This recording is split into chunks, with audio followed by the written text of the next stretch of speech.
জিরান্ড আর participle, এই দুইটা topic নিয়ে পড়তে পড়তে মাথা গরম হয়ে যাচ্ছে, তাই তারপর মিলাতে পারতেছো না।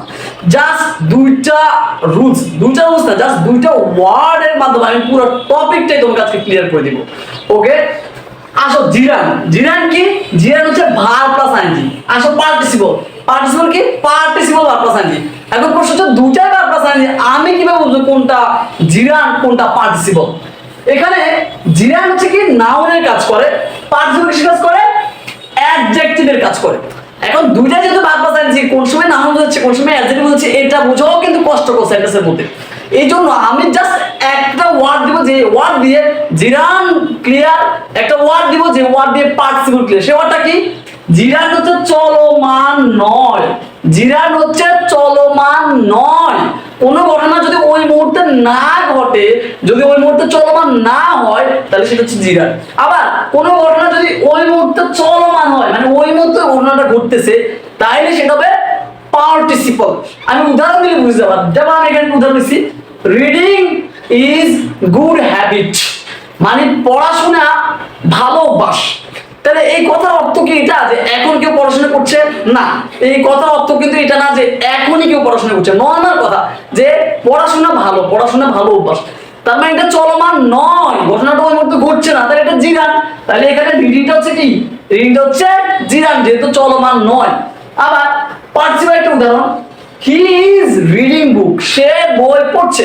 এখন আমার প্রশ্ন হচ্ছে ঘটনা কি ওই মুহূর্তে চলমান? হ্যাঁ, ঘটনা ওই মুহূর্তে চলমান, সে বই পড়ছে। ঠিক আছে কিনা? যেহেতু এটা চলমান, ঘটনাটা ওই মুহূর্তে ঘটছে, তাহলে এটা পার্টিসিপল।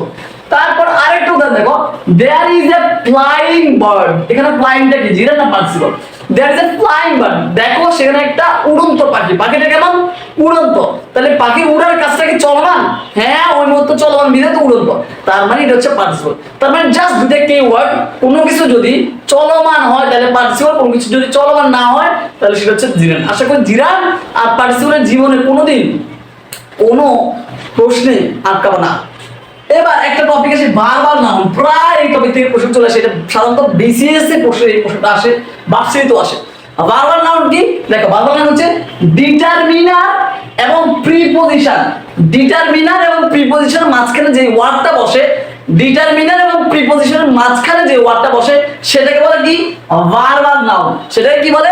বারবার নাউন। আবার বুঝো যে ডিটারমিনার এবং প্রিপজিশনের আগে মাঝখানে যে ওয়ার্ডটা সেটা হচ্ছে বারবার নাউন। যেমন একটা উদাহরণ দিই, দেখো এখানে বলছে the reading of news paper is good habit, মানে নিউজ পেপার পড়ার অভ্যাসটা ভালো। তাহলে বা নিউজ পেপার পড়া ভালো অভ্যাস। তাহলে এই দেখো, দাটা হচ্ছে ডিটারমিনার আর অফটা হচ্ছে প্রিপজিশন। এটার মাঝখানে যে রিডিং, মনে হচ্ছে এটা জিরান বা পার্টিসিপল কিছু, তাই না? কিন্তু না, এটা হচ্ছে তোমার কি? এটা হচ্ছে ভার্বাল নাউন। তাহলে কি হলো? ডিটারমিনার এবং প্রিপজিশনের মাঝখানে যে ওয়ার্ড সেটাকে বলে ভার্বাল নাউন।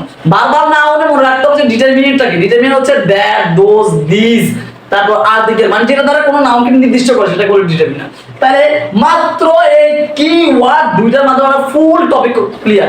তোমরা যারা এরকম পান্তা ভাতের মতো করে একটা টপিক থেকে দুইটা ওয়ার্ড, তিনটা রুলস, চারটা রুলস দিয়ে পুরো টপিক শেষ করা এবং মাত্র 60টা রুলসের মাধ্যমে ফুল অ্যাডমিশন ইংলিশটা কোর্স কমপ্লিট করে অ্যাডমিশনের টপ ইউনিভার্সিটি ট্রান্সফার, তারা আমার কোর্সে ভর্তি হয়ে যায়। তোমাকে ইংলিশের বস বানিয়ে দেওয়ার দায়িত্ব আমার।